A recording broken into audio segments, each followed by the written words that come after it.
Thank you. All right, you should be able to see my screen.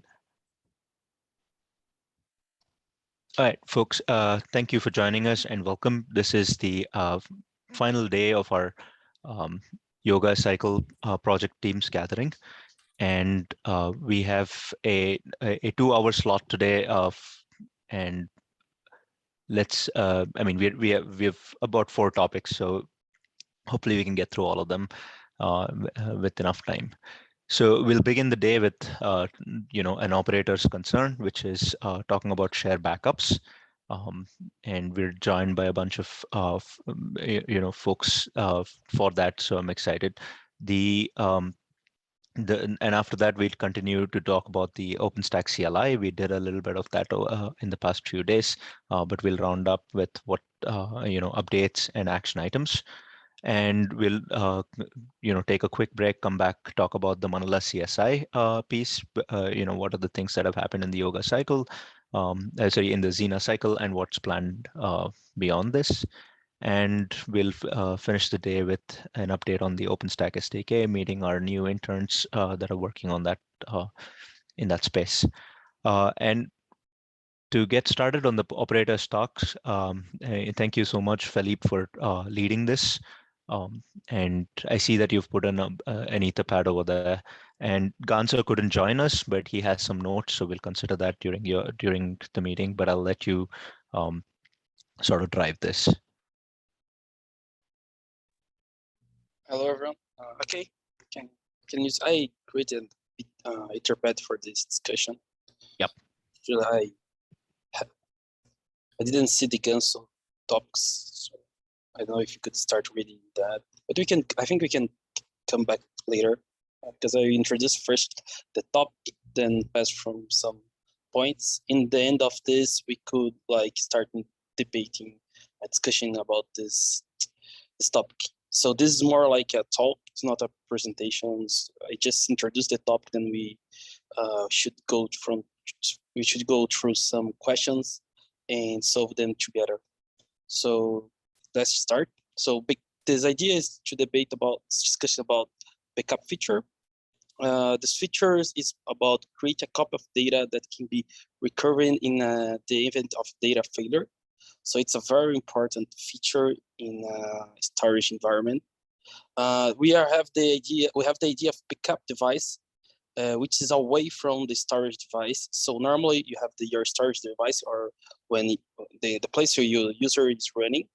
But if some failures happens there or some data failure, you will lose your data. So you could have a different device to backup device, which is not a hot device, it's a cold device. So you don't need to worry about with CPU speed and expensive storage, because just to save data. So it's a cold device. And normally we have some requirements from this feature. So I add some of them. It's an enterprise-ready backup solution. You should get an enterprise-ready backup solution. What do I mean about this? It's secure, scalable, stable, and easy to run in production. So this kind of solution that we want. It must have OpenStack integration. It must be agnostic. It means that it's not vendor specific. It can backup your device. We backup your data in a different device, not only on the same vendor. So we can have some data in the NetApp and backup your data in Google Cloud, or backup your data in CFS. So you can use a different storage to backup your data, because as I said, it's a code device. So you don't need to be in the same device. You don't need to use the same expensive device for doing this. So it's a good to have this agnostic solution. Also efficient and quite aware. So we need to be know about this. Where I have the solution, the quota solution. So it's just more about adding more types of quota for backups. And we have this going to the next topic. We have Cinder backup solution. So it's just a reminder just to see how Cinder solves this problem. Cinder is a block storage project. So it has a Cinder backup service. It's a standalone service. It's no vendor locked. So as I said, same as I said, it's agnostic. It's a backup volume, twin type storage backup device. So you can have one type, one vendor and backup in another one. And it's away from the Cinder from the Cinder's volume service. So you have a backup, a Cinder backup, and it has your own drivers. So you write one drivers to backup. So it interacts with backup storage device the same way as the driver architecture of the volume service. So you write your drivers to the backup service, and it would have your way to connect the storage and write data to there. So it's the same way that we normally do with drivers in a volume service, but in a backup service, it will write cold data, not hot data. And it's available backup drivers in the Cinder is NFS, so called Google Cloud, S3, and CFFS, and others. So you can use all of those drivers to backup your data using all the vendors. It doesn't mean the same one. The flow to the backup is basically this. This is the important part for us. It's attach the volume and copy chunks to the storage and detach the volume in a basic way. I add here, there's a good picture. If you click button, please, in this picture here, we can see basically how the flow works. Yeah, this is the flow. The important part here is we can understand here is just like the user requests to the Cinder API. It's go to the database, create some things, then it goes to the message email queue, and then it goes to the Cinder backup service. The Cinder backup service sends it to the Cinder volume, which attach the volume to the storage, to the Cinder volume node, to attach the volume there. And then the Cinder backup driver starting copying chunks of this part.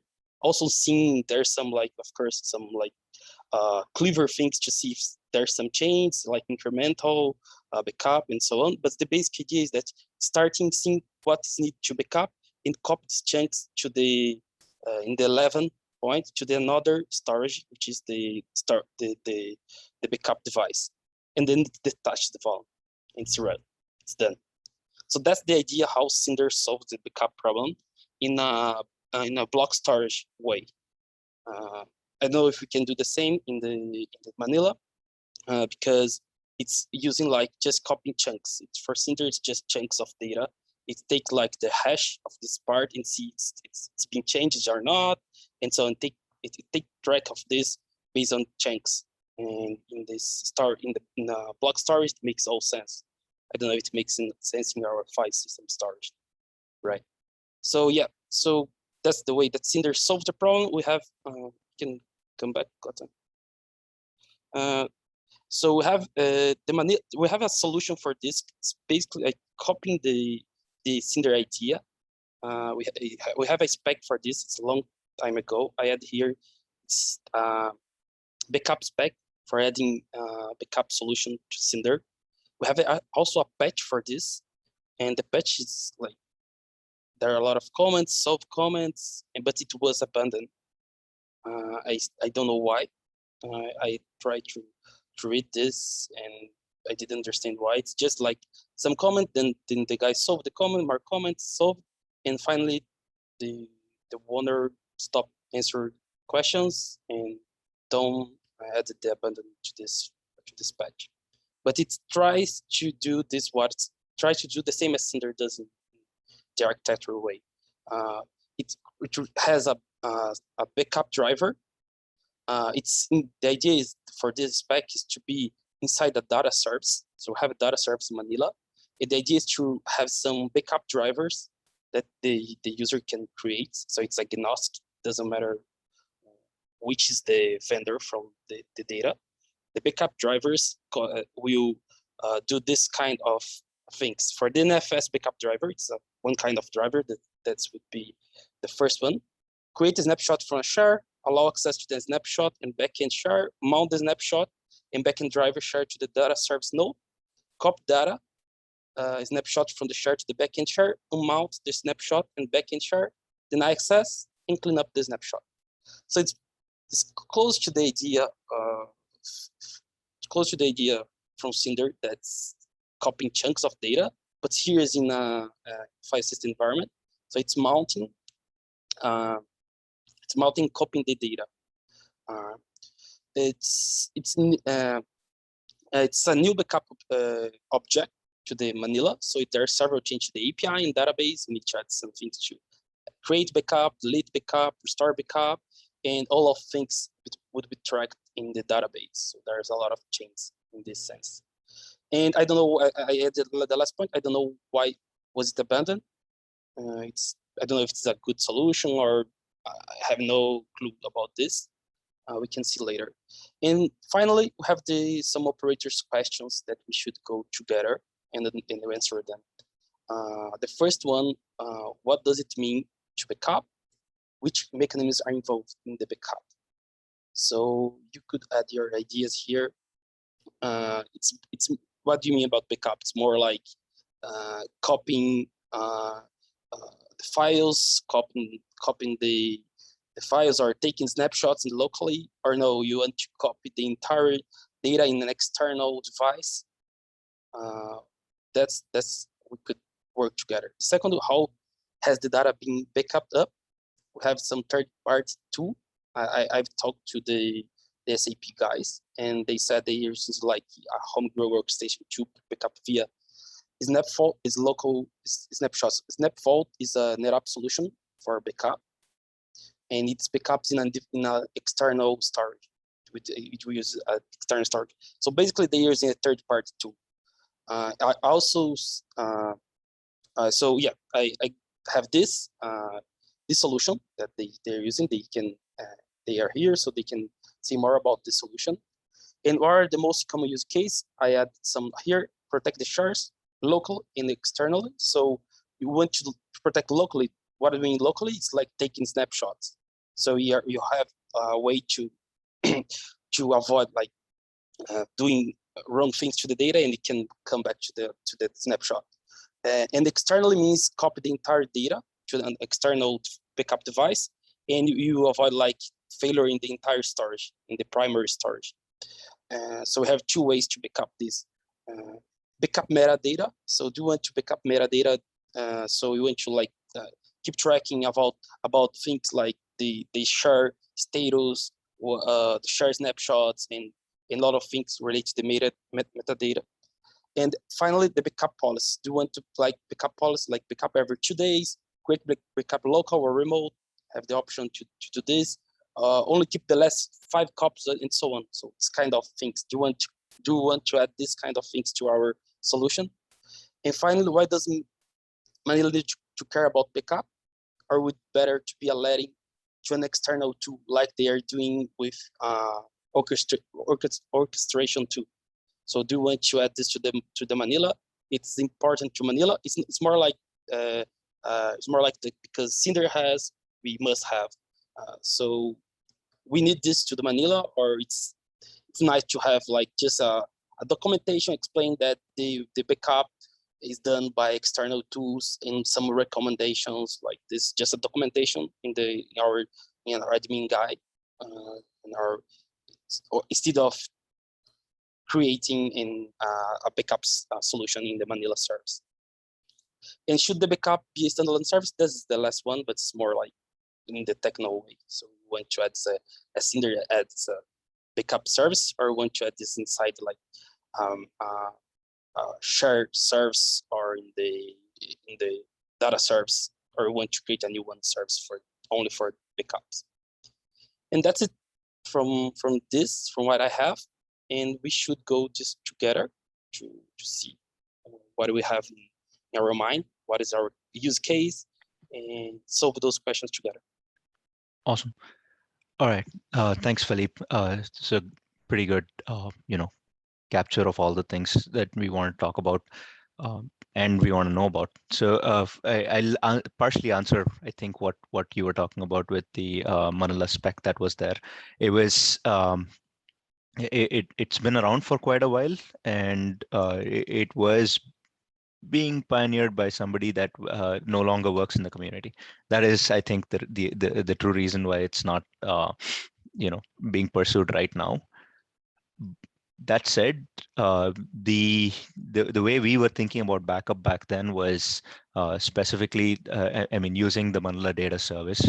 The Manila data service is like the Cinder backup service in that it is a control plane service that can be run on in a composable manner, just like any of the Manila services. And we'd use that for all sorts of data copy operations, and backup, share, migration were two of those kinds of data copy operations. So in our minds back then when we were designing this, it was a logical evolution to first start with integrating a data service, and then work through the use cases one by one. And one of the things that we have for a while, and I would think that it isn't very popular. I'd be very candid about that, which is, I mean, the host assisted share migration. So today you can migrate shares. It will prefer to use driver assisted migration techniques where they exist. But if they don't, you've configured the data service, you can get your shares migrated over to new shares and a new backend or the other backend based on with the help of the data copy service. Um, that said, backup presents a whole lot of different questions, like you asked, which is completely different from what share migration brings in, right? Um, so let's probably go through that. I think now that we have operators here from SAP. I'm not sure. Thank you for joining us, all of you folks, and thanks, Ignacio. I just saw you join. So you're as operators, what are Hello, I can you think hear me? yes, we can hear you. Can you hear us? Can you hear me?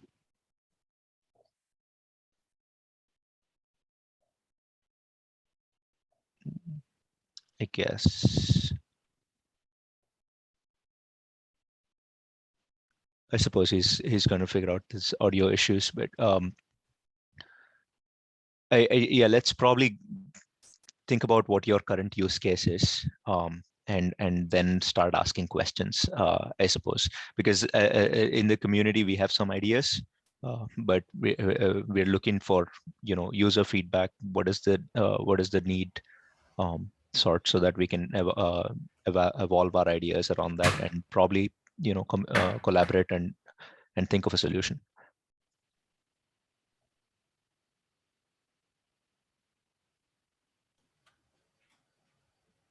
So perhaps probably would you want to talk to us about what you're currently doing and why? I see a note about the homegrown orchestration tool No, backing up with SnapMod. I, SnapMod. yeah, can you hear me? Yes, Sorry. Um, no problem. um, yes, let me start the conversation. But I'm not very deeply involved in this. It's on our side, it's still a process of a testing and the POC, and I think some other colleague maybe can provide more detail. But let me just quickly summarize what we trying to do. What I understood is that we want to have a backup both locally and remotely, and they work based on the snapshot. And if it's locally, then we use the snapshot to do the backups. And for the remote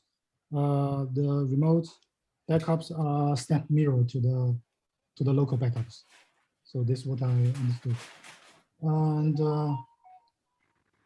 we of course we use the incremental backups to reduce the load on the local filer, on the primary filer.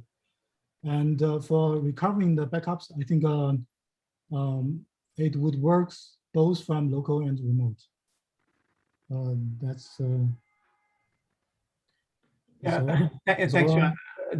Thanks, John. This is Sumitya. I can add up on basically what is the requirement, what we have tested, and what is the desire here. So quite often what we receive from the customers is a way how we can use the snapshot technology, which is inbuilt from the NetApp side, and make use of this technology to take backups for them, which is it has its own advantages as compared to the tape backup or any other data domain or any other type of backup, because it's fast, it's instantaneous, its recovery is fast. So it's a storage based, and which enables the customers and enables the admins also to take the backup and do the restore quite fast. Now on the NetApp side, we have something available in terms of scheduler. So we can put some scheduler in, which is from the backend NetApp side. We can schedule some snapshots to be taken on predefined time intervals based on some cron jobs and some schedules which we can define. And it takes care of the retention, how many snapshots we want to retain, how many days we want to retain it to be retained, and then after that predefined certain set of time, the snapshots, the older ones will get deleted automatically and the newer one will be created. So this cycle will goes on. From the Manila side right now, I think what we have is we have the ability to create the ad hoc snapshots. We can request to create a snapshot from the Manila side, but the scheduler thing is missing. So we cannot schedule something, or we cannot from Manila, we cannot ask backend to create a default schedule and retain some copies, something like that. So what is happening right now is individual snapshot you create, and then you have to clean up those snapshots, because the individual created snapshot, NetApp will not do the cleanup automatically. So that's also an overhead or a burden to the administrator. We cannot upfront define that what will be the retention of snapshot and after how many days this snapshot will be cleaned off. So a first requirement is the ability to have some kind of scheduler, so that this can be taken care by Manila itself, not from the backend. We can have something similar on the Manila side. This is the first requirement. Now the second requirement is on a core backup use case functionality perspective. So the customer wants the snapshots to be also available in the secondary sites. This is from their SLA perspective, or from the some SSO and some other audit functionality perspective, that they have to, they want this backups not just to available on the same site or same DC or same filer, but somewhere else, maybe another availability zone or other BC or another region. So for those requirements, what we are trying to do, we are using the Snap Vault Snap Mirror, because Snap Vault is an old naming, and now it's just a Snap Mirror. And the policies have been defined to create a vault relationship between the source filer and the target filer, to just copy the snapshots onto the secondary. And there in the secondary filer, it could be a same tier filer, or it can be a cold tier filer. That's a separate discussion, but the backup will be stored in a secondary location. And again, there will be some policies which needs to be defined, which takes care of regular transfers of these snapshots from the primary to the secondary. It takes care of some labels, that this particular snapshots with a particular label needs to be transferred to the destination. and the frequency of the transfer, the retention, all those policy related things needs to be taken care of with the snap relationship between the source and secondary. And on the secondary, this will be retained for this long period of time, and then it will be automatically overwritten by a new one or something like that.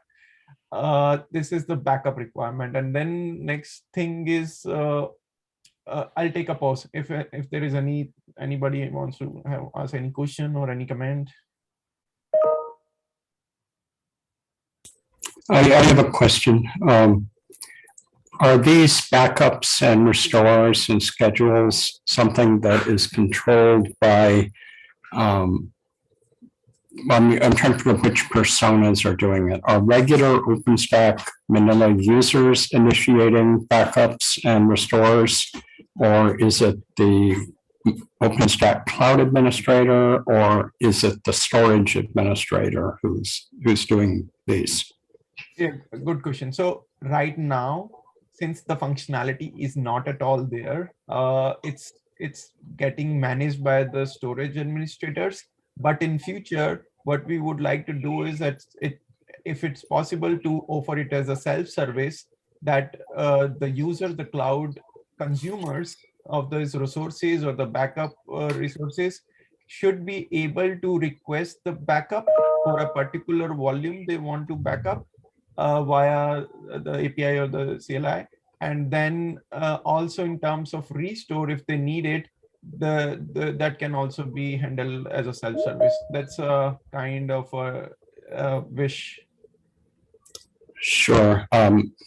Good answer. That makes sense. And then at the risk of perhaps stating the obvious, this does require proprietary mirroring, snapshot and snap mirroring and replication technologies to work currently, right? There's no abstraction layer on top of it that could be leveraged by somebody who's implemented a similar capabilities, but no. So right now it's all manual. What we are trying to do is some kind of automation around via Ansible to automate this whole procedure. But this is it. I don't think any other thing is available right there. But I'm more saying,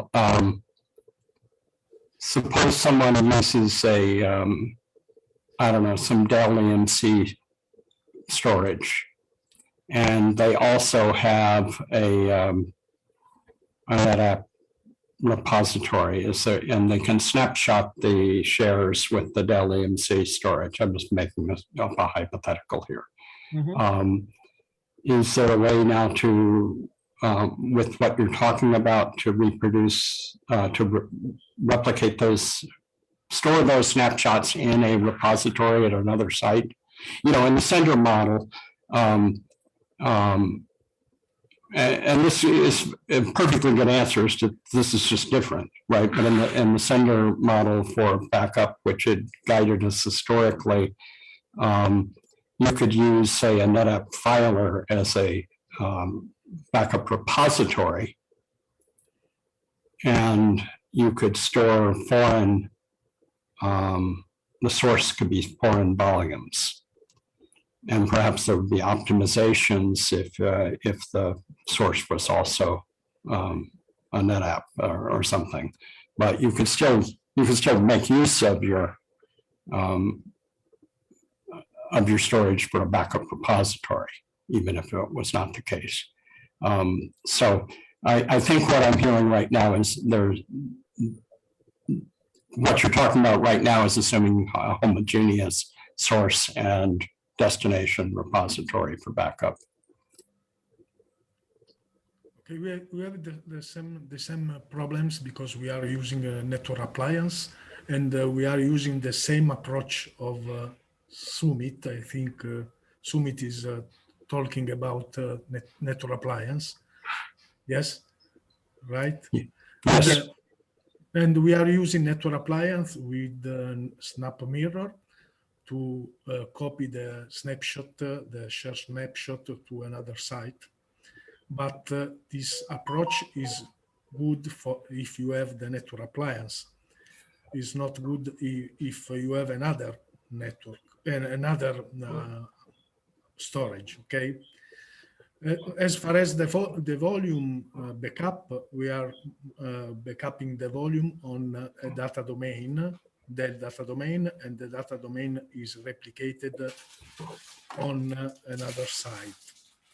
I think we can use a storage like Ceph S3 for backupping, because it is replicated on several sites.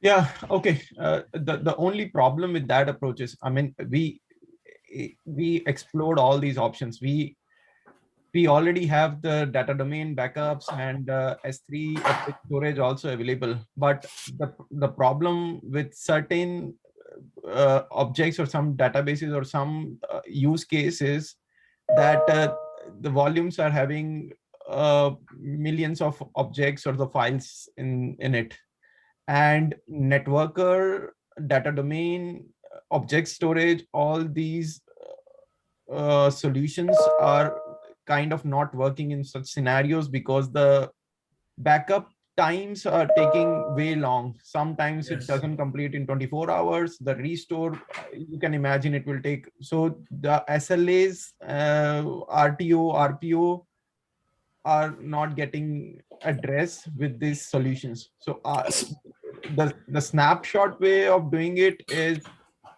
it has its own advantage. Like I said in starting that the backups and the restores are kind of instantaneous.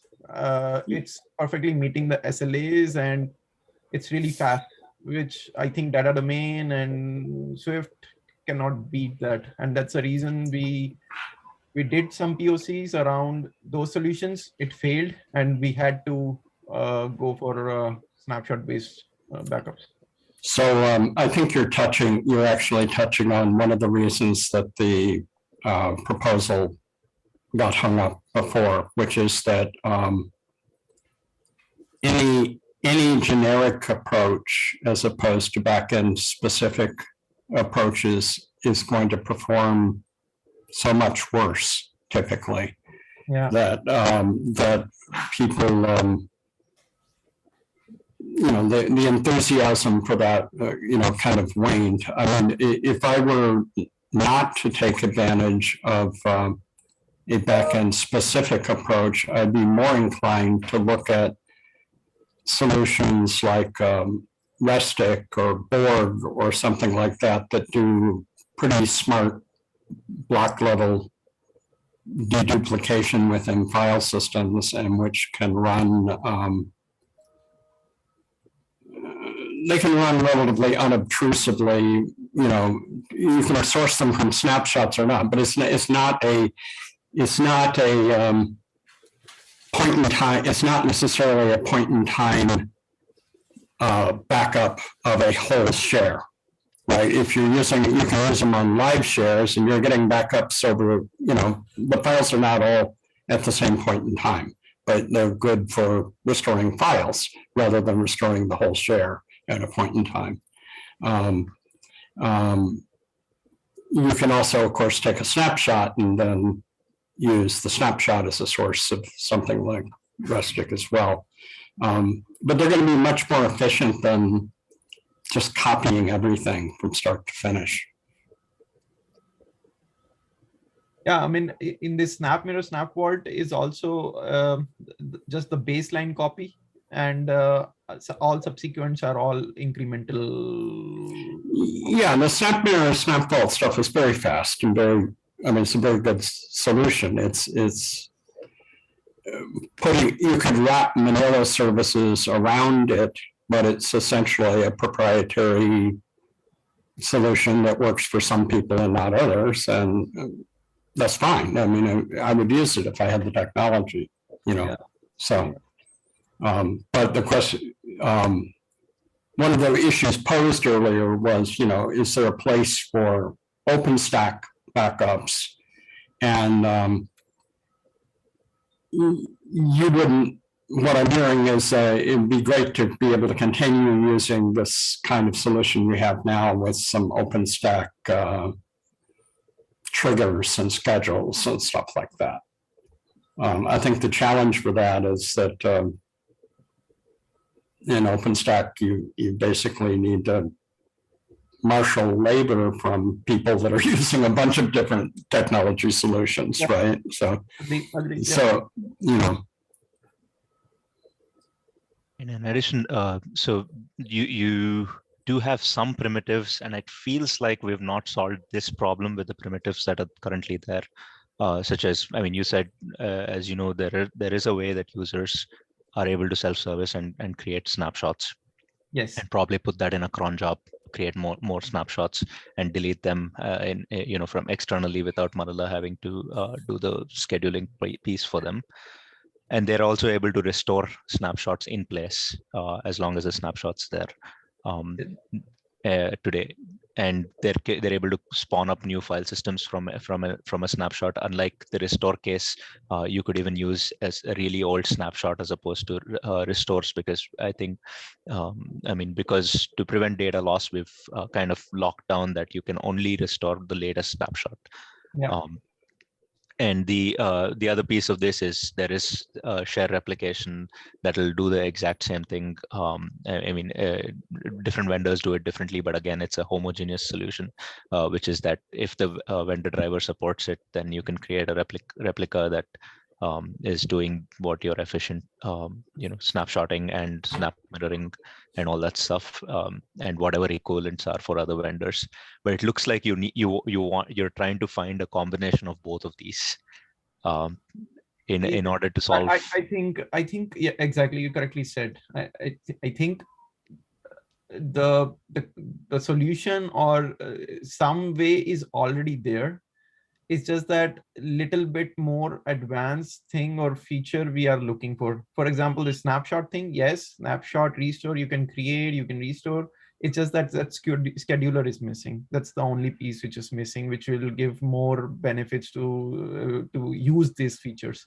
And the second thing, the snap mirror share replica is there, yes, but it is using some other policy. It's not a backup solution, it's just a DR solution. So it's just a matter of changing the policy. Right now, we are in the share replica thing, we are using the async policy, which is making the mirror kind of setup. Instead of that, if we can use it a vault policy, it will make it a backup solution. So something little bit we can here and there can enable to make we can use these things for this particular use case, basically.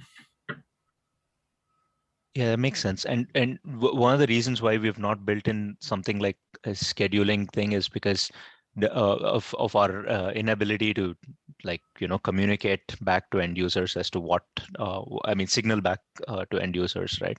You can think of it as it is easy for an end user to, let's say, set this up on their end and run it somewhere. So it's what I think is, is there a disadvantage of that right now?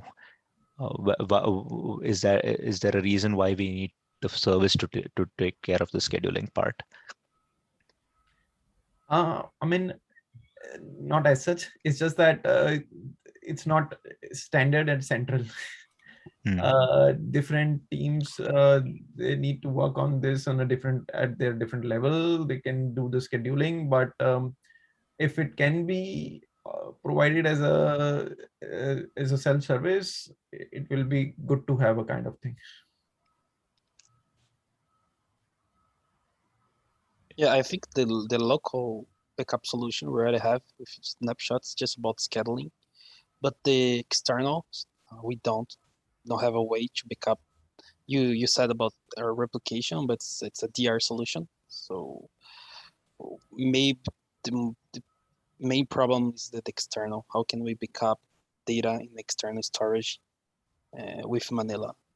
This kind of thing we cannot do today.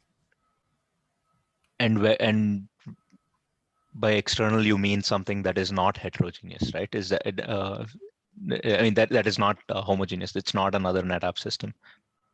It can be a NetApp system, it's like in the, we can see like when you have agnostic solution, it can be other vendors or it can be the same. And when it's the same, you can use a better solution. You can have like in the Cinder, we have the CFFS solution in the Cinder, but Cinder is agnostic, right? But the CFF driver pickup solution, it's check if it's the volume is from CFFs, it will use a clever way. It will like speed up the I don't know which solution it's used, but it will use a better solution than just copy the junks, right? And we use a better solution for this. So if we have like a agnostic solution for external, we can use NetApp to NetApp and use like Snap Vault. The same way as you do with replication, but you use as Snap Vault. And if it's a different vendor, we can use to like NetApp or CFFs, we should like use the data service to copy data to the external storage. But in a same vendors, the driver who writes the backup driver, the backup solution for the driver, it can check that the source volume, that want to backup, it's from your volume, so you know this volume, so we can use a better solution, like using like a proprietary solution like Snap Vault or Snap Mirror or so on. But as I said, agnostic can be both. Using agnostic, we can have both. Yeah, and we can, think of things, incrementally. I guess what we're hearing right now is there are some things, they're disparate. And there is like a need to like connect these and suggest how somebody can go about backing up their data. The second thought over there is that the service can take over the scheduling piece and make it easier for with self-service by basically saying, a user can create a share with some sort of snapshot policy, and Manila can make that snapshot policy happen. And this can happen and these snapshots are all in situ in the sense that they're all going to be in the same place, but we now want a way for those snapshots to go somewhere else. That's a missing piece. And there is another solution with replication, but it's not the same because this users can't somehow control the schedule. They tie into whatever SLA the cloud administrator has, and the problem with the second phase thing is also that we don't have a lot of vendor support for replication. It's just there for the likes of NetApp, Huawei, HP, and whatnot. So I guess I don't know. It's a good state of the record as to what's there.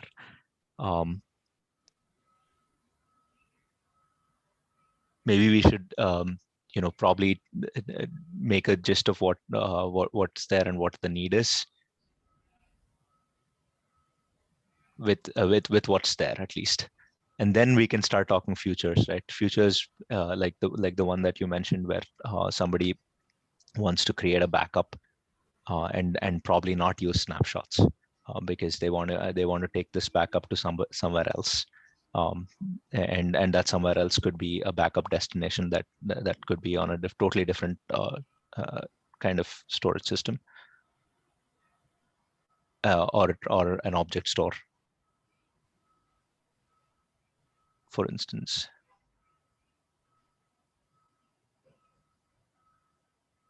And this was what the data service was meant to solve.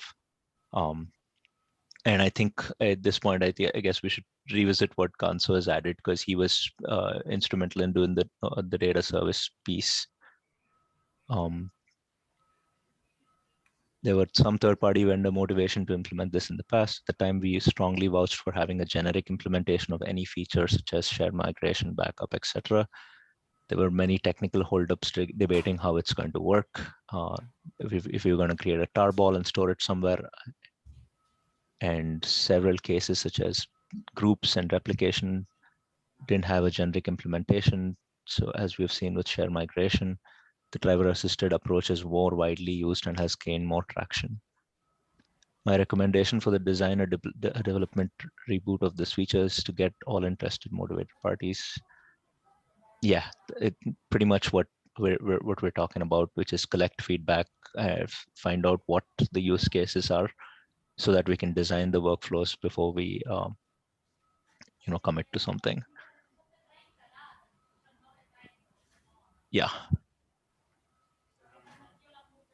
So this spec is certainly a good starting point, because it was, I mean, we did go through some amount of bike shedding back in the Queen's cycle. And I think back then we didn't have this kind of operator feedback. So this is extremely helpful to us. And so thanks for speaking up and for adding your use cases here. Is there probably something that we have not spoken about? We spoke about the efficiency. We spoke about wanting incremental backups, wanting them on a schedule, wanting them on a different place as opposed to the same host. Self-service. Is there anything else? I have a question. Sorry, Tom. So the backup copies, I'm still confused about the backup copies, because from my understanding, if I wanted to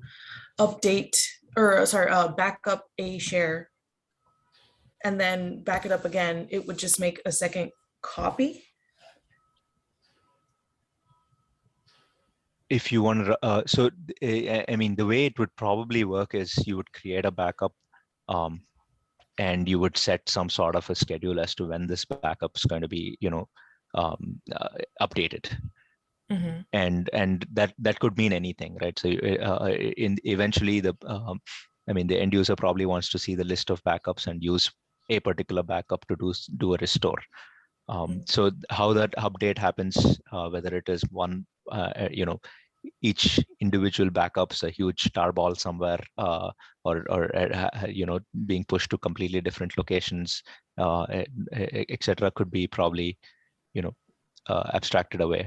But yes, for the end user, these will probably appear as completely separate backups, and they could set up another backup and see all of these different backups that they've done at different times and stuff. Is how I think. Yeah. So if you have like the backup on a schedule for a single share, then each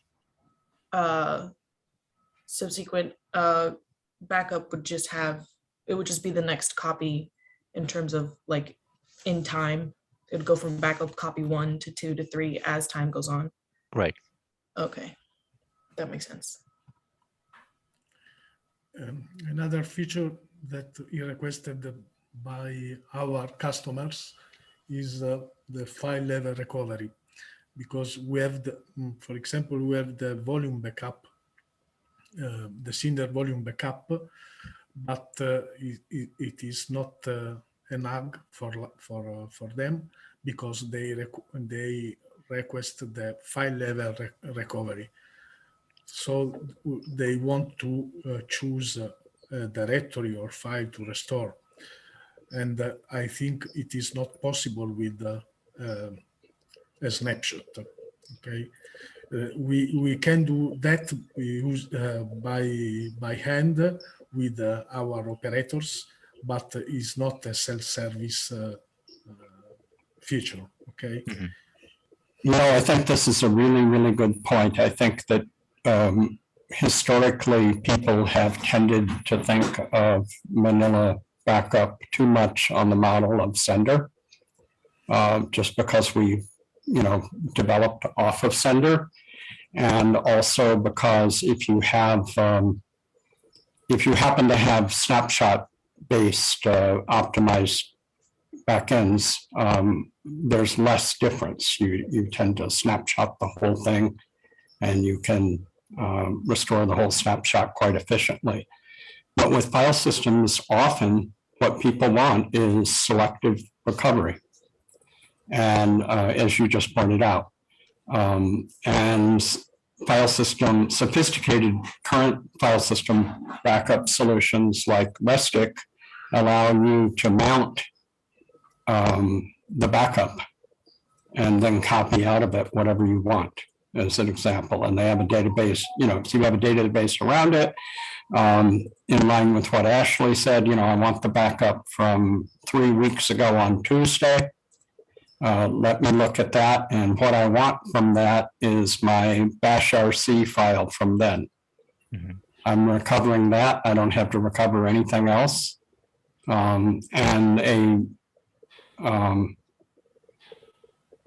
Well, I've said enough about it, but I think that use case and self-service use case, I mean, the things from Sender that, in my opinion, are critical for it to be a Manila backup service, an OpenStack backup service, are self-service that users can do themselves, and that you would track the backups and you would keep track of them in an OpenStack database, right? I mean, it's perfectly possible to go have an external solution where you don't track it in Manila. It's a good thing to do, probably a real smart thing to do. But if you're going to build something in Manila, you need to track it in the Manila database. Yeah.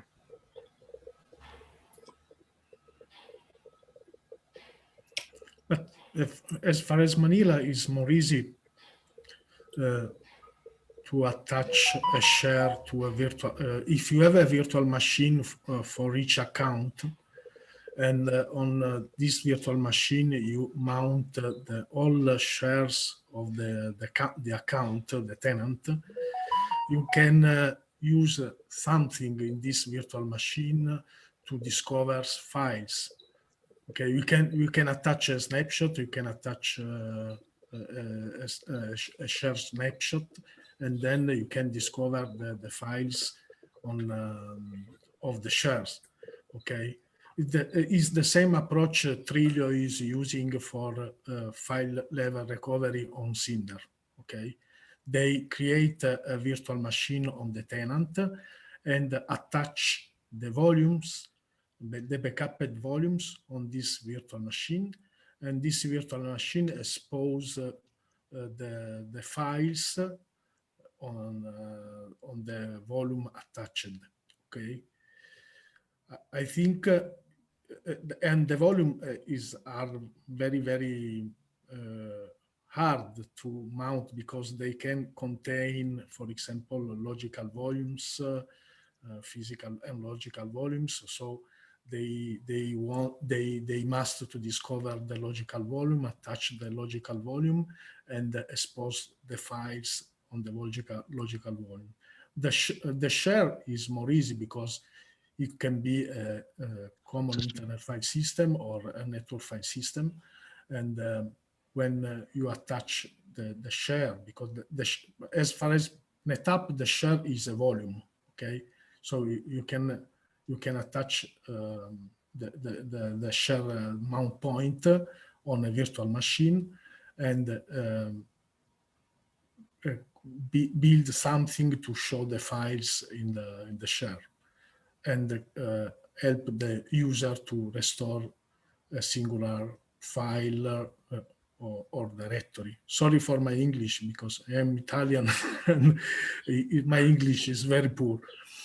Ignacio, your English is better than mine, but I will venture to say that with file system backups, you actually don't necessarily need a virtual machine to mount the block device and then expose it. In my home backup system, I can just mount the backup itself from the backup host, from the backup server, and look around in it, see if there's something I want to restore, and then restore it with a CP command. Yes. In fact, I was testing some. I don't know if you know UR backup, okay, and I thought to use UR backup on a virtual machine for each tenant, and use this this virtual machine with UR backup for backupping the shares. Okay, the problem is if the share has a lot of images and so on, it is very hard to deduplicate this type of files. And so the backup server can grow very quickly.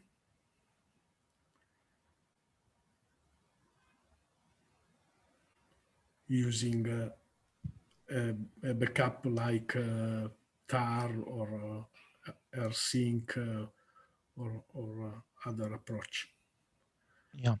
And I think one of the things that people probably want to do is that, which is have a way to discover that how that sort of an SLA. If I were to create a backup, when is this going to be ready? Or can I actually have have the shared file system service probably tell me that this backup is complete and when it was last done, kind of a thing. It's sort of what we try to do with replication. But one aspect of replication that's still not configurable is this whole, how often is my data being replicated and stuff, which is going to be the same question for backup. I have set a schedule, but can this SLA be met? And if not, how do I know? We are also using the replication of shared volumes on network appliance, because we are using the Manila driver for network appliance. But it is not. You must make some things manually, because you must create the peering from one SVM to another, and then you must establish the retention on the network appliance side. Okay, so we must call the storage administrator every time we create a new share backend for Manila. Okay, I don't know if the Manila replication can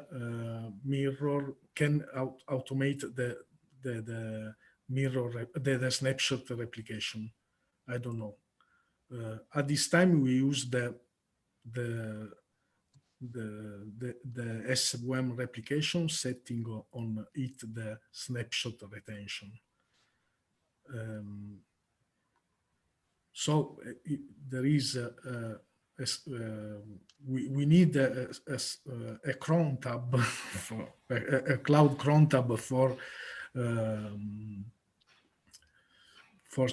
scheduling the mirror.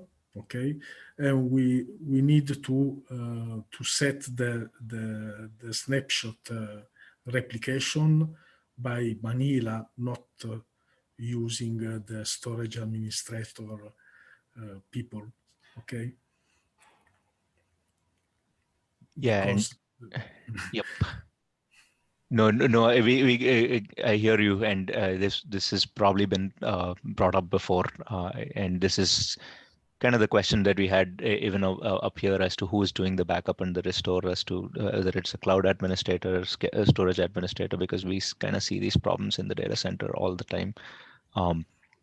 The question about configuring the stuff, yes, it I think is easier if you use the DHSS true version of NetApp. But even talking vendor agnostically, we kind of in Manila take some things for granted, expect that the administrators would have configured their backends in a specific way for things to work.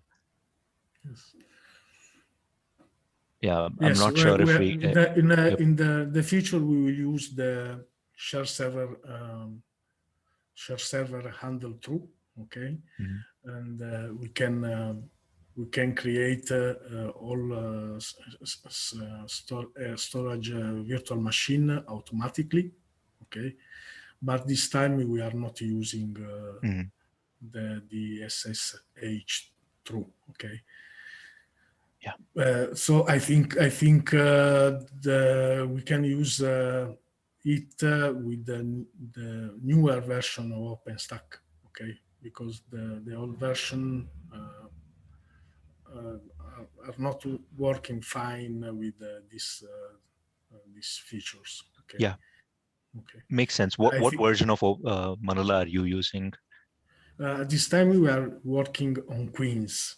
On Queens. But Okay. I'm testing Wallaby because I'm going to transfer all workloads on Colla Wallaby, and when we will move on Colla Wallaby, we can test all features of Manila with the Wallaby. Sorry. Yeah. But generally speaking, I prefer to others the SOM creation and so on using the Manila API, okay, and not using the Network Appliance API.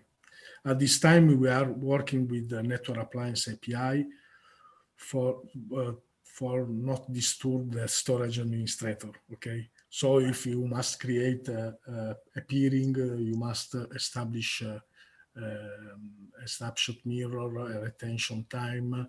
Okay, you can use the Network Appliance API. Yeah. Okay, but it is not storage agnostic. Okay. Yeah, we need. I think we need to talk with the Manila API to do this operation, and not working on Network Appliance API, because we can move. We can buy another storage tomorrow. Okay. Yeah, and that's mostly what most cloud operators are looking for, right? So the panacea of vendor agnostic solutions.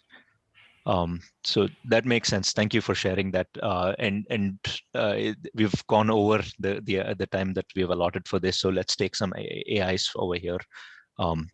This has been a really interesting and informative discussion. Felipe, do you think we can circle back and start writing these down, and probably have a spec and have all these folks and others review it,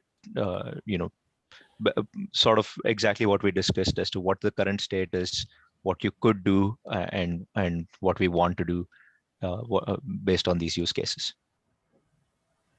Nice. We can add as an action item. Start writing a spec for this. Yeah. And we can also I think we could create some. I think the spec worked. I was just thinking as you had to create a forum or some place that we can summarize and add more use case. Yeah. Or I don't know if we need this kind of thing. You add this in the PTG. You add in the main PTG Etherpad. The idea of that creating.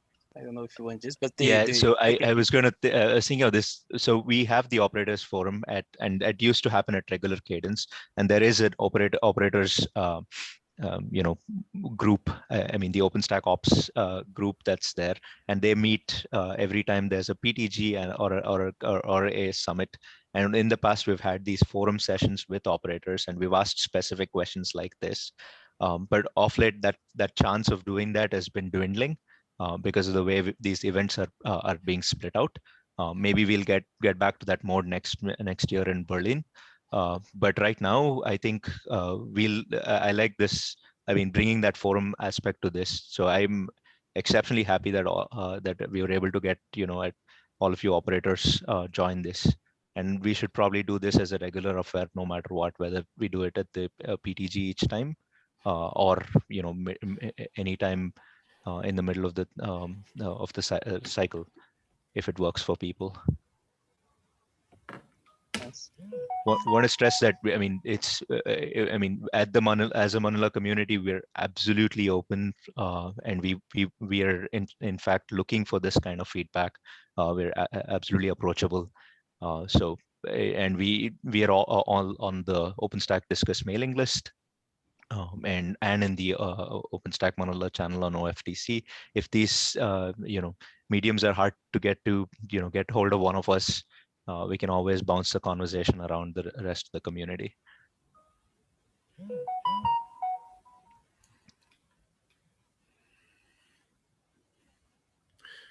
Okay, I'm sorry, but I must leave because Yep. I have another call. Okay. No problem. Yep. Thank you so much for joining. And so let's wrap this up, and we have that AI to write this up and share it with you for review. Thank you. Yep. Thank you very much. Bye. Yep. Take care. Thank you. Yeah. All right. So we are running about 20 minutes late for the in terms of discussion. So how about we kind of move this topic, but take a small break and come back to this to the next topic. Sure. What do you think? We'll try to kind of still adjust within the time that we have. Yeah. Yeah, sounds good. Awesome. So I'll move the break around and we can pause recording, Carlos, whenever. I'll let. Oh, thanks. I probably got to say that piece again for the recording. So we'll switch over to our next topic here, which is talking about the OpenStack CLI. We have Mari and Ashley with who has added a bunch of questions that we need to chat about. So let's dive in. Mari, do you want to take it away? Yeah, sure. Thanks, Gautam. Yep. So you want to share the, yep, exactly. Thank you. Just I'll give the OSC updates. The major thing, of course, was the hackathon, and you'll see the task board is still the same that we've always had for a few cycles now. And we are actually already seeing the finish line to achieve the full parity. So this is really awesome, and thanks for everyone who joined the hackathon. And so what we still need to do is we have some patches from the hackathon that are still under review. So we need to finish those. So please, reviewers, take a look at those. And then we have 4 patches left. I have committed to take 2 of those. We have Archana signed herself to one of those, and there is one more that is up for grabs. If anyone wants to work on that, that is the share migration commands. And I already wrote that up there, Gautam. So there are all the links, yeah. Yeah, so there's one batch up for grabs. We need to do reviews, and I was wondering to ask you, what do you think about how can we make sure that we pull this off? Just if there's any patch authors who are feeling stuck or you don't have the time to work on it to finish those, just let us know, and we can share the responsibility and make sure that we get this done. So if you have any ideas how to help, maybe we want to do add some deadlines or checkpoints, or do like collab reviews or something. I like that idea. Let's add some deadlines and people so we can go find who to talk to. So can we have, I think there are already reviewers here, so I'm going to just start adding their names. So Fabio is looking at it, and so are you. Mari, can we have another reviewer for this so we can get this merged? Yeah, I can review it. All right, thanks, Carlos. And the other one is share group snapshots. Fabio has looked at it, and I see Victoria.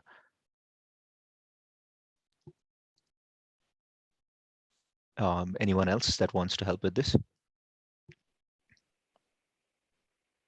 can add myself. Feel free to type away if I'm going too fast for this. Share server commands. I think at some point I looked at this, and so I can Yeah, me continue too. to do that. Awesome. Yeah, I think I saw that too. You can add me as well. All right. And finally, I think we had the quotas. And this was a much smaller patch. And we kind of changed around the user interface for this. And we've been discussing this. So we have reviewers here, Mari, Victoria, myself. So we should be able to get this closed out. Yeah, I think the current state of all those patches that we have reviews, and now we're waiting for the owners to do some updates. Right. So yeah, if anyone's stuck or you don't want to commit to finishing this cycle, then just let us know and we can figure something out. We can co-author or whatever. Because I don't want to now push this that okay, we're so close and now forcing you to do it, but I have been lazy for many cycles. So yeah, and then we have the new patches that are assigned, and one is up for grabs. That is share migration commands. So yeah, if anyone wants to take that one, feel free to do so. Definitely don't have to decide right now. Just it's also experimental, so I don't know if this is a definite requirement to reach full parity. But I think we should have it still. Yeah. Yeah, I think so, because we currently have it in the Python Manila client, and in case, we wouldn't be able to deprecate the client without completing whatever the current client supports. Yeah. And so that is what we need to do. We need to finish 4 reviews, and we need to finish 4 more patches. And then we have some more items to work on, of course. Like we discussed on the hackathon, we want to refactor the unit tests. So this is something we can do.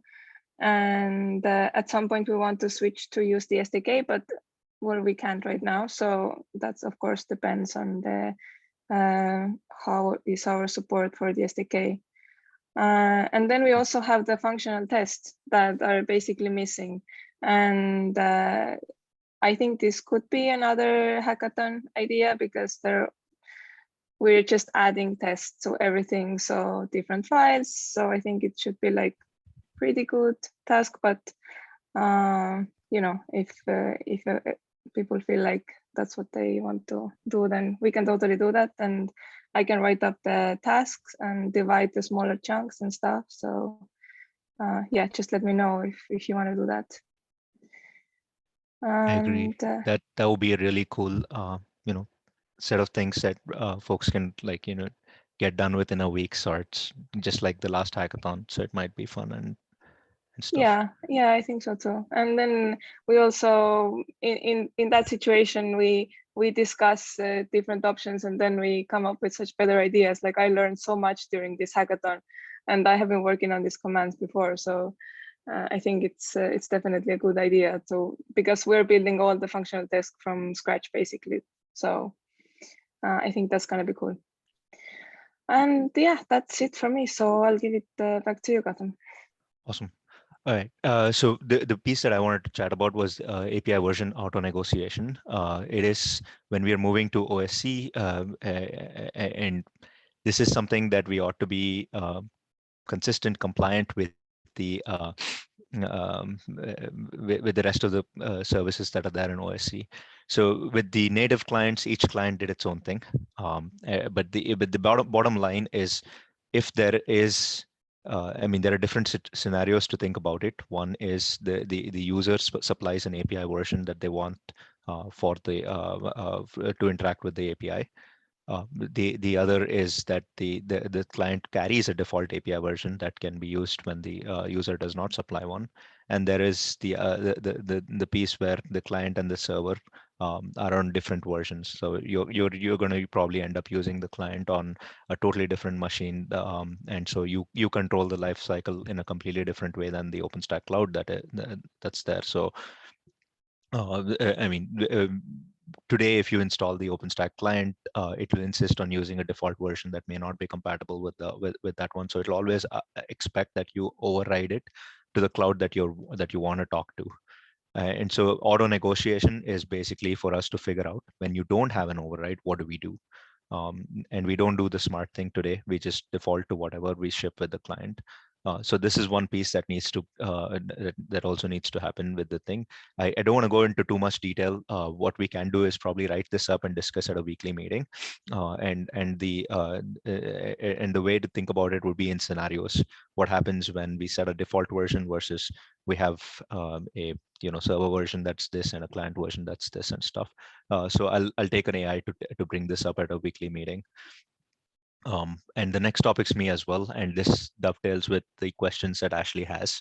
So Ashley, do you want to bring out the concern that you have? Right. So I noticed this mostly because I was working on the metadata stuff, and part of that is adding commands to the CLI.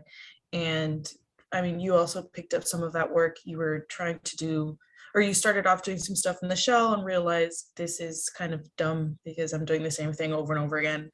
And so while I was thinking about all the additions that I would have to make, I thought up of these questions that are on the main PTG Etherpad.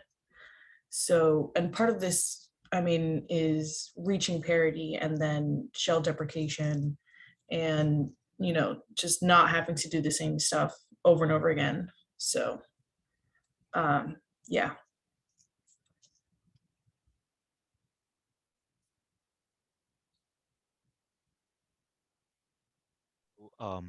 Yes, and this was not meant to be a long-term plan for us.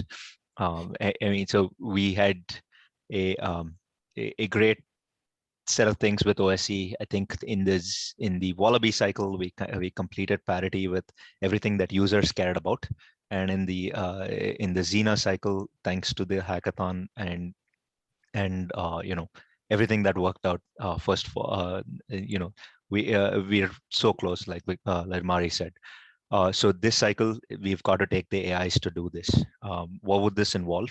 Well, we would be closing down development of features for the Python Manila client. We will be setting a deprecation warning to the Manila client shell users, saying that the preferred way to do this would be to use the OpenStack CLI, and maybe in a cycle or two, we can actually stop supporting the Manila client shell, which would involve deleting the shell code and not shipping it alongside the Python Manila client. This flip side of that is, how do we accommodate cases where somebody wants to run Manila in a standalone environment? Well, that's what we are working towards. From the get-go, we said that there was no way we could take the existing shell and make it compatible with the OSC. So people can use the OSC commands and not really call it OpenStack share. But right now, the console scripts that we have will install Manila as a console command, and it refers to the Manila shell. So along with this deprecation, we'll probably indicate our thing that in the future, the console scripts will be installing a Manila command, but this would be a completely different experience as opposed to the existing Manila client shell. Which is basically Manila is going to replace OpenStack share if you want. So you could use the same OpenStack share XYZ commands with Manila XYZ. But yes, there's no softer way to land this blow that this is going to change the entire user experience. And the only solace we take is that we're doing this because users asked us for it, and we wanted to build this consistent client, and it's been on the wish list for a long time. And I also think people will adapt fairly easily.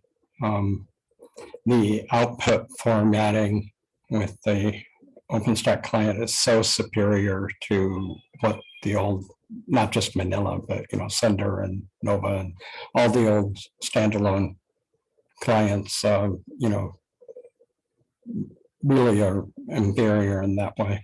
So that would be nice. I think the argument some people will make is about performance or something, but I think those concerns are getting addressed, as I understand it, systematically across projects. Yep. So OSC plugin performance has improved quite a bit with some changes in Steve Door in Python itself. So I mean, I don't think, I mean, if you benchmark it, you might actually get the right figures. But right now, I think the concern is dying down that this is that plugin loading is too slow and stuff. But the other aspect of performance could be to do some stuff with within the main CLI with the help of OpenStack SDK than use the plugin approach. But that's an incremental step that we'll take. So, yep. Yeah, I agree. And at some point we will need to switch. I mean, and I think in terms of timing, we are kind of in a great, in a great place because of the hackathon we had, and then we have like few features to get the much close to parity we've ever had, and then as well we will need to basically make the requirement to be the feature to be implemented in OpenStack client, and like the optional part be in the Manila client. And I mean, if we can get those changes, like now we can just modify the documentation and then make the contributors aware that the requirement now is going to be OpenStack client.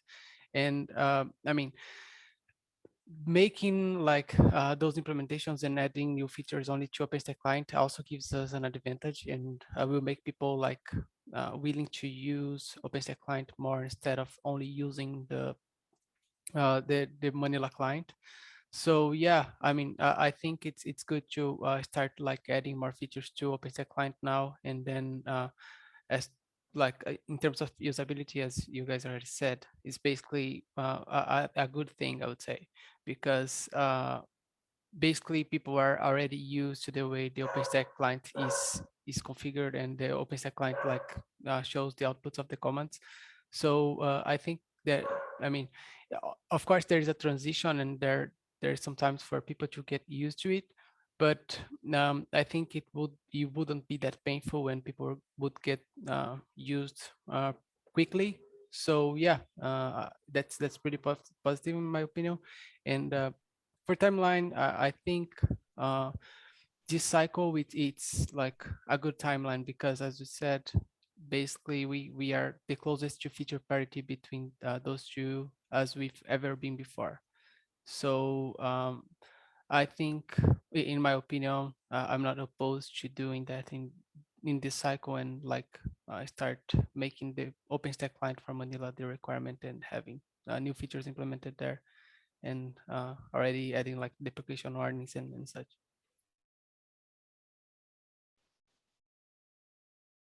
Okay, so I'm typing out the timeline as we're speaking, and this is so we're saying we're going to deprecate the client shells. So what we're shipping with Yoga, when you type a Manila command, it will log the deprecation warning, and of course we will do this after we do the feature parity, which we're like we're saying too close at this point. And we will stop adding any new features to the Python Manila client. So any open specs, if you folks want to take a look, we no longer require that any new commands, any new features show up in the Manila client. If there's a bug fix, for sure, since we'll continue to support it, feel free to propose bug fixes, but no new features will be accepted in the Manila client. And that's Is that a good call out? Yeah. I mean, Yeah, I think so. The only thing I would be a little bit concerned about is that we do not have functional tests for like a bunch of operations yet in the OpenStack client. But I mean, we can get that implemented. And as you pointed out, this could be like a good idea for a hackathon, and then we could like get this moving and adding like a lot of more functional tests for that. Functional tests are quite useful, but even though we do not have like a bunch of new features being implemented in the Manila client at the moment, so that's the only thing that I would be like, I have a little bit of level of concern, but I wouldn't say that is a huge problem. I would say we can try to work on these like as one of the hackathon items for this cycle. Yeah. And yeah, try to keep this moving. Absolutely, and feel free to add those on any points to this. Just to clarify the timeline part. And in Zorilla, we will continue to support the Manila client shell. See what I did there? I mean, it is the Zorilla release. Don't let them tell you it's anything else. And we'll, of course, in the A release, we will do another major version bump and drop support in the Manila client shell for this. So if you install Python Manila client, you will no longer get the Manila client shell. But clarifying, we will not be deprecating the Manila client SDK. Completely different things. The shell implementations, both of them currently use the SDK. The Manila UI uses the SDK. A bunch of other functional, people, every applications elsewhere use the SDK. There is currently no plans to deprecate the SDK. We are parallelly developing the OpenStack SDK. We'll hear about that in just a little bit, but this plan here does not involve deprecating anything with the Manila client SDK as we have it.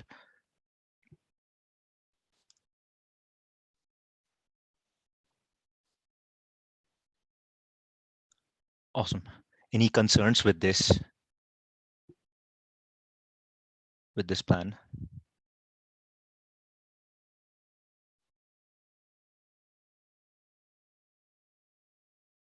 Hearing none, I'm assuming we'll try to send out some signals to the OpenStack discuss list, for get operators, users as well to give us any feedback for this.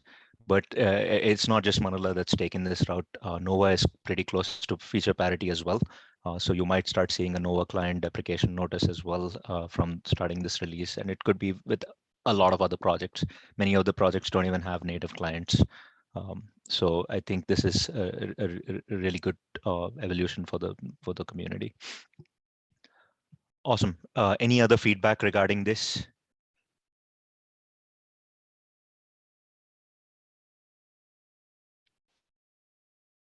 If not, I wanted to take a moment to definitely thank everyone that made this possible. It's a huge effort. Thank you, Maury, for mentoring folks to get all of those patches in and to get the OSC at the state of being ready, which is awesome. So we'll toast to that during the happy hour, but in the interest of time, let's move on and touch upon our next topic, which is Manila CSI updates, the state of Kubernetes on OpenStack, etc. So Tom, do you want to lead this discussion? Sure. Hi, folks. I know we're running a little tight on time, so I've been kind of championing use of Kubernetes on top of OpenStack with OpenStack storage within my own company and to some extent elsewhere. But the main work with Manila CSI has been done by Robert Vashik, who we're happy to have with us today. And he's at CERN. He's the author of the Manila CSI code. And he's going to tell us about changes he's made since last time he came and talked to us, and about future plans. So without further ado, I think I'd like to turn it over to Robert. Hi, everyone. Thanks for having me. So as Tom said, I would go over the past new features that we've added to the CSI driver. Those are in the yellow color, and then going over to the future plans. So for right from the start, provisioning parameters. So we've added two. Those are surface client ID, storage class parameter. This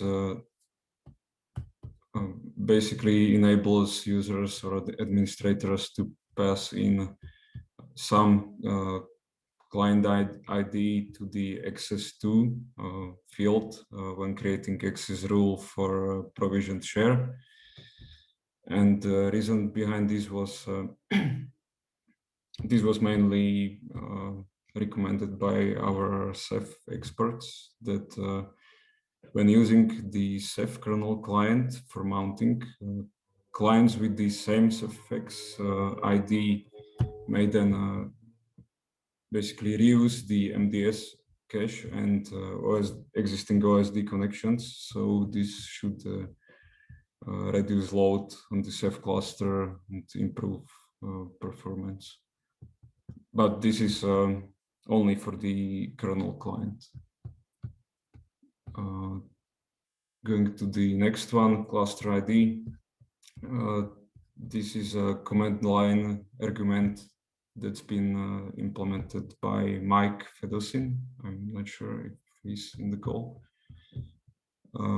This basically adds some admin defined cluster identifier to metadata of newly provisioned shares,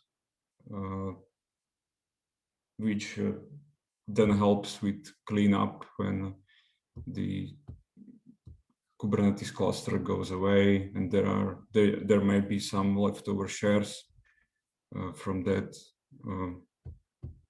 Those can be then tracked. Then going over to online volume expansion. This is a very fancy named title for basically just calling the Manila share extent API call. Yeah, it does just that. It was very simple to implement. The difficult thing about this is then the failure recovery.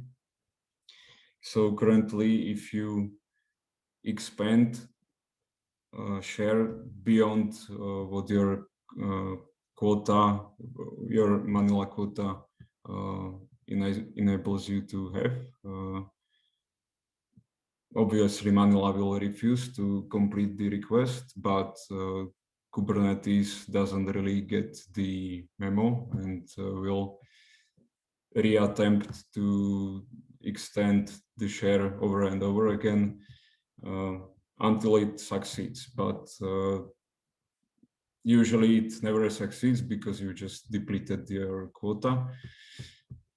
So up until now, the recommended way to get out of this error state would be to set the PVC reclaim policy to retain, delete your PVC, and then recreate new persistent volume and then bind it with persistent volume claim, which is very clunky way of doing things. It's being worked on and should be, there is a proposal to automatically fix this error. It should be in alpha in the next Kubernetes release 1.23, hopefully, because it was supposed to be out this release, but it was postponed. Then going for the logging changes, these were very simple. Just first one was lowering the default verbosity of logs. and the other one was consolidating log and error messages, mainly the language used in those, or rather the terms for volume and share were used interchangeably, and it was a mess. So that's fixed. Then the check snapshot capabilities. This was makes it possible to create snapshots and create shares from snapshots where backend supported. So up until now, when you tried to create a snapshot for CFS, the driver would refuse to do so, even though Manila would allow it. This is because of the CSI specification limitation, where a CSI driver that advertises that it can create snapshots, it must also be able to create new volumes from those snapshots. And this wasn't possible with Manila in the past. It is now, so we've cleared those hard-coded checks. So now if the backend supports creating shares from snapshots, the driver will oblige to do so. Then passing mount options for to the CSI. So Kubernetes supports passing mount options either through, I believe, in storage class, but also in PVCs. But the CFS CSI driver has its own set of mount option parameters that it uses instead of those Kubernetes ones. Manila CSI now is aware of those and will pass in those mount options to CFS CSI to the parameters where they belong. This was mainly triggered by our users having trouble with SE Linux relabeling. So passing the context SE Linux mount options solve this issue later for them. Then sidecar container version bumps. This was just updating versions of the various sidecar containers that we're using. And lastly, the end-to-end tests. So before this change, for continuous integration, we were using the CI infrastructure provided by the OpenLab community. They have closed the region that in which we ran the CI jobs. Now we've moved to Kubernetes Prau and basically running the jobs on Google Cloud infrastructure. And this is basically porting those OpenLab jobs to the new Kubernetes Prau infrastructure. And that's it for the past new features. And moving on to the planned ones. So improving end-to-end tests. So as I just mentioned, those CI jobs have been just moved from OpenLab to Kubernetes Prau, but some of those jobs were failing because of various reasons. I'll be looking into this. And so these are mainly concerned around snapshots and volume expansion. So for now, the end-to-end job does only dynamic provisioning, and yeah, we'll need to add more. Then storing PV and PVC names and namespaces in shared metadata. So we have already cluster ID that's being passed to share metadata. Some of our users mentioned that it would be helpful for them if they had also the name and namespace for the PVC objects from the clusters. Yeah.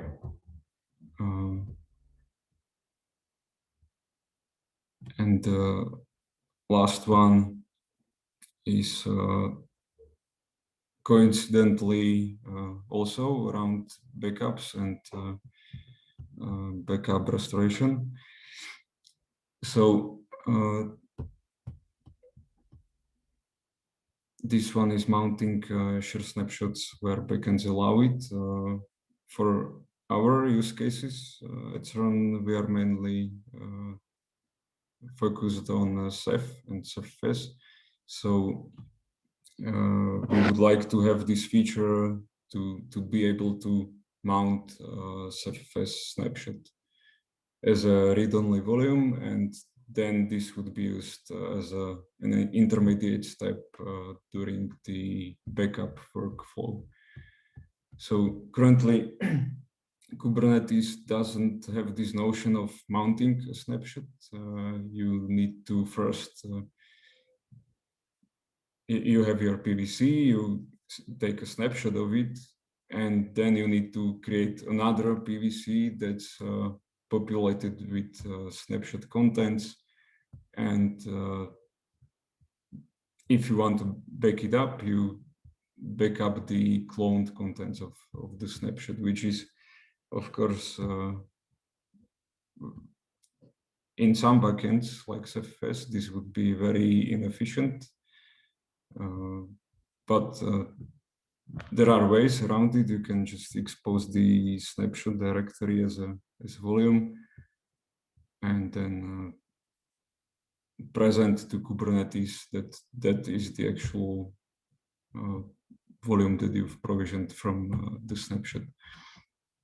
So using this is just an intermediate step, and this would be part of larger backup tools like Velero, which would use Restic underneath to then push the data to whatever backup location you use, and that's basically it.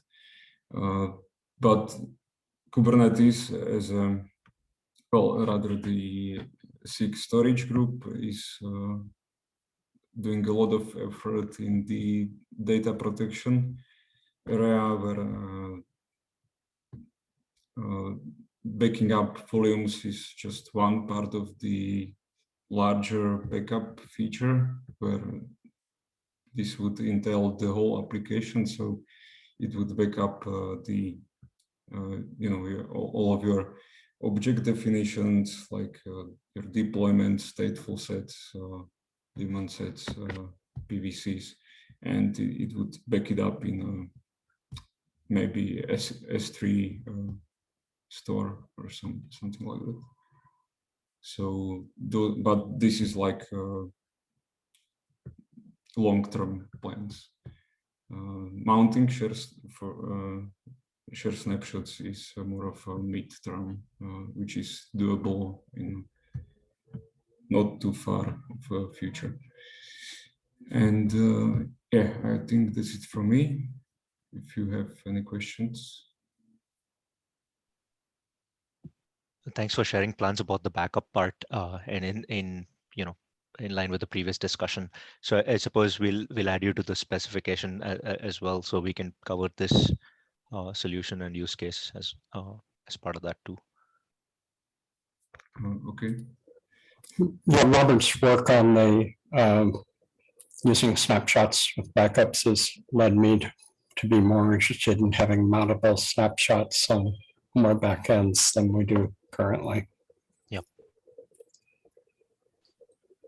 Gautam, before we close out, if I could just quickly mention what's in the next few lines to people. I'm not going to go into it much right now, but just to say that within our products of OpenShift and running OpenShift on OpenStack, there's solutions like using Sender CSI and Manila CSI, and there are also solutions where you skip OpenStack storage altogether and use a vendor backend like Trident or Ceph CSI directly.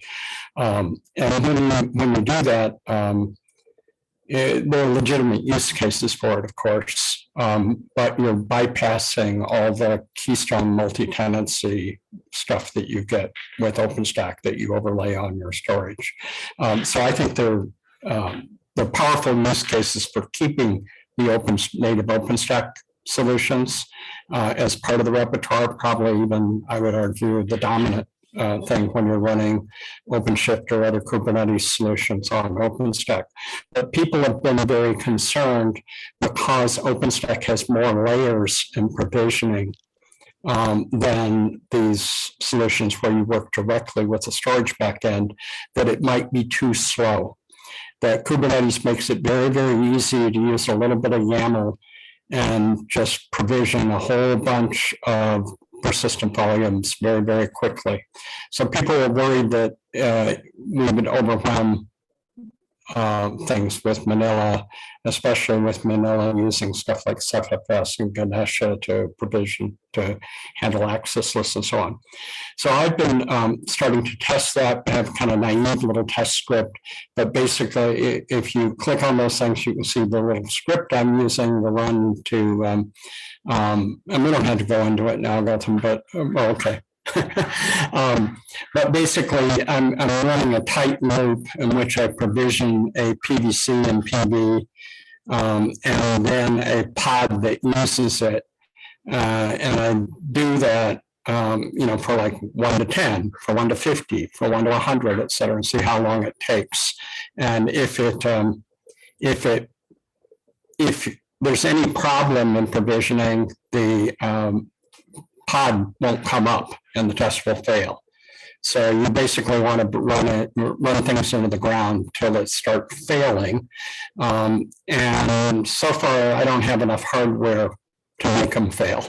And then if you look at I'll show you you can follow, if somebody may have a more sophisticated way to do this kind of thing, but if you look at the next link, I'll just show you quickly what I was looking for. In the hardware I'm working with, I can run 3 worker nodes.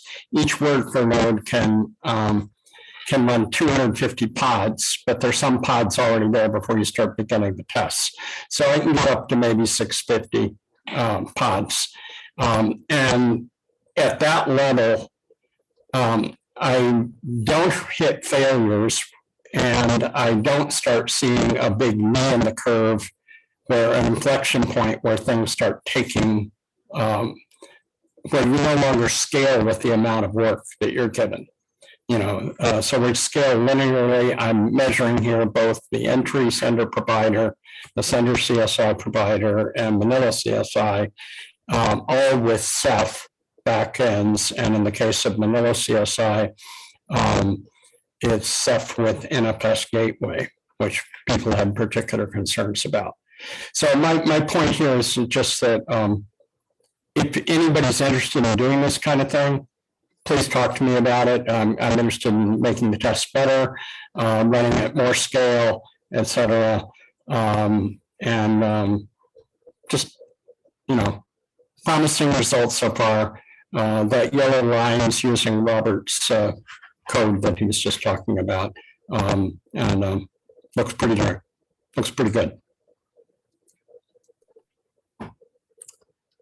That's it for me on that. I just wanted to. Awesome. All right. Thank you both for bringing us the update from this space, and thanks for all the hard work that you're doing on this, Robert. Really excited to see the end-to-end tests, close to a stage of merging.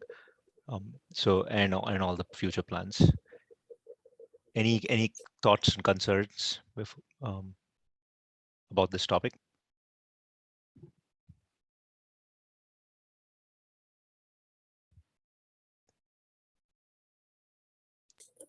No, I just want to thank Robert again for, Gautam was asking me, well, where's the project plan for this stuff? And I said, the plan's just let Robert work on stuff as fast as he wants to. He's just developing everything on this. On Sender, we're like trying to influence the pace of things and stuff like that. Robert makes it easy. Thank you. And of course, thank you for the benchmarks. We were planning to do similar. I think we'll get some inspiration from those. Great. Cool. Awesome.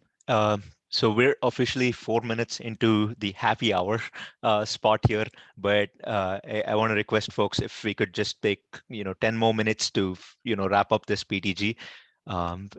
Because we do have one last topic and we have some special guests that have joined us for this. So I want to take you through that. So let's probably wrap that up and then move into grabbing a beer or whatever it is that you folks want to drink today. For this, let's, I guess, Ashley Kafilat, Yep. do you want to lead this? Yeah, sure. Yep. Do you want to open the Etherpad? Yeah. Awesome. Okay, so OpenStack SDK.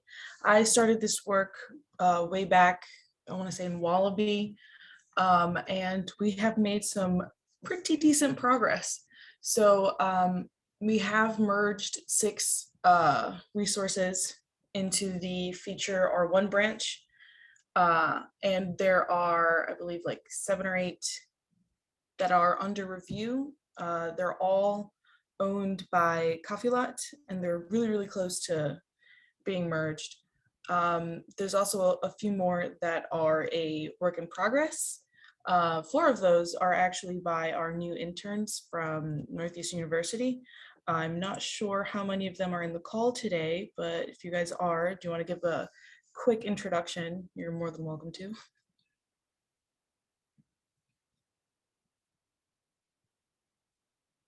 Hi everyone, I'm Megad. I'm a graduate student at Northeastern University and I am currently on my final semester. I'm working with Gautam and team on the Manila OpenStack Manila SDK, Python SDK, and I'm happy to work with those people and excited about the project.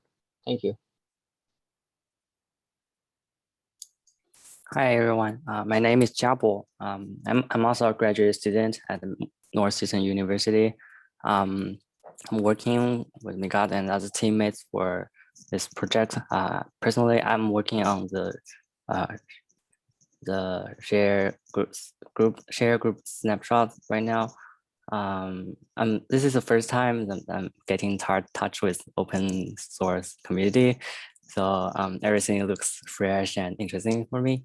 So really exciting to join with you guys today. Thank you.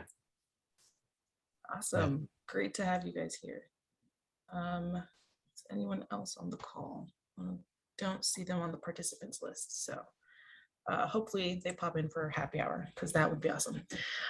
So those are the work in progress that we have. And then for the ones that haven't got a owner yet, there's 4 main large scale resources.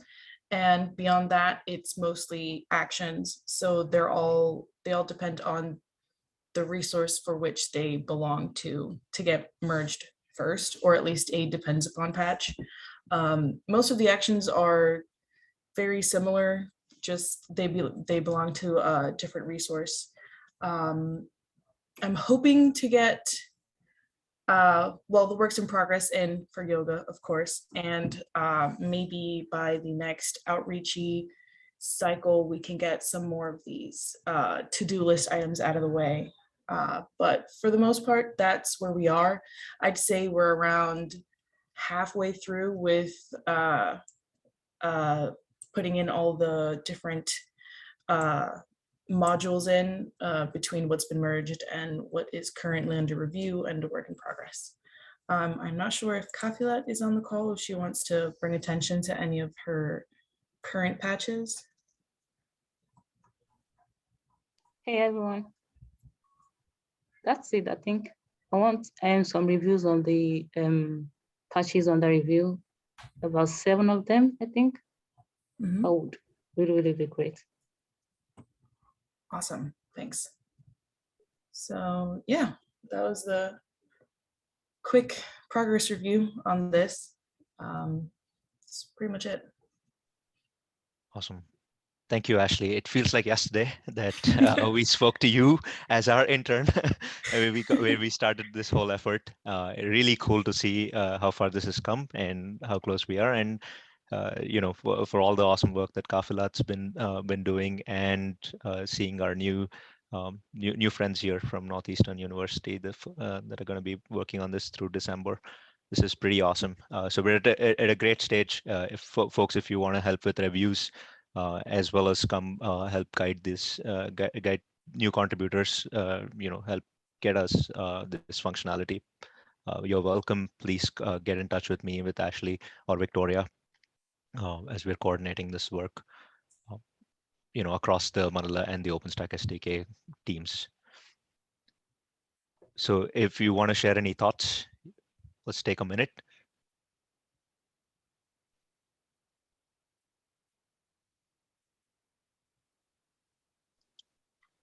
So I'll say just a great job, Kafilat and Ashley. It's really great progress. That's awesome. And so happy to see a new round of students.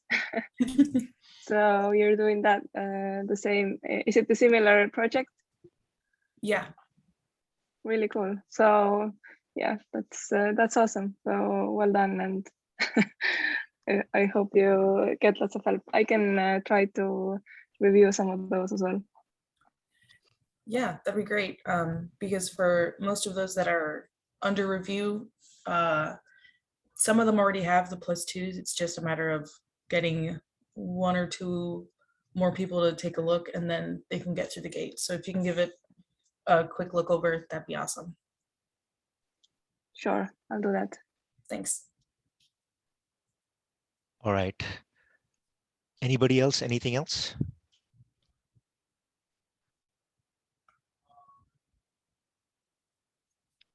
All right. If not, thank you, Ashley. Thanks, Kafila. Thanks, Giabo. Thanks, Meghart. So we're at the end of it. So thank you for staying on, and you know, we're running into the happy hour now, but I just wanted to request for folks, if you're able to stay on for the happy hour, please do. We're not going to be recording this, but we will try to have you know, a fun time for the next hour or so. And but if you're not able to stay on, I'd like to see if folks want to take a team picture at this time. You know, if you and we'll pause the recording and folks can turn on their cameras if you want. This team picture is only going to be shared with the folks that are here, and probably with the foundation.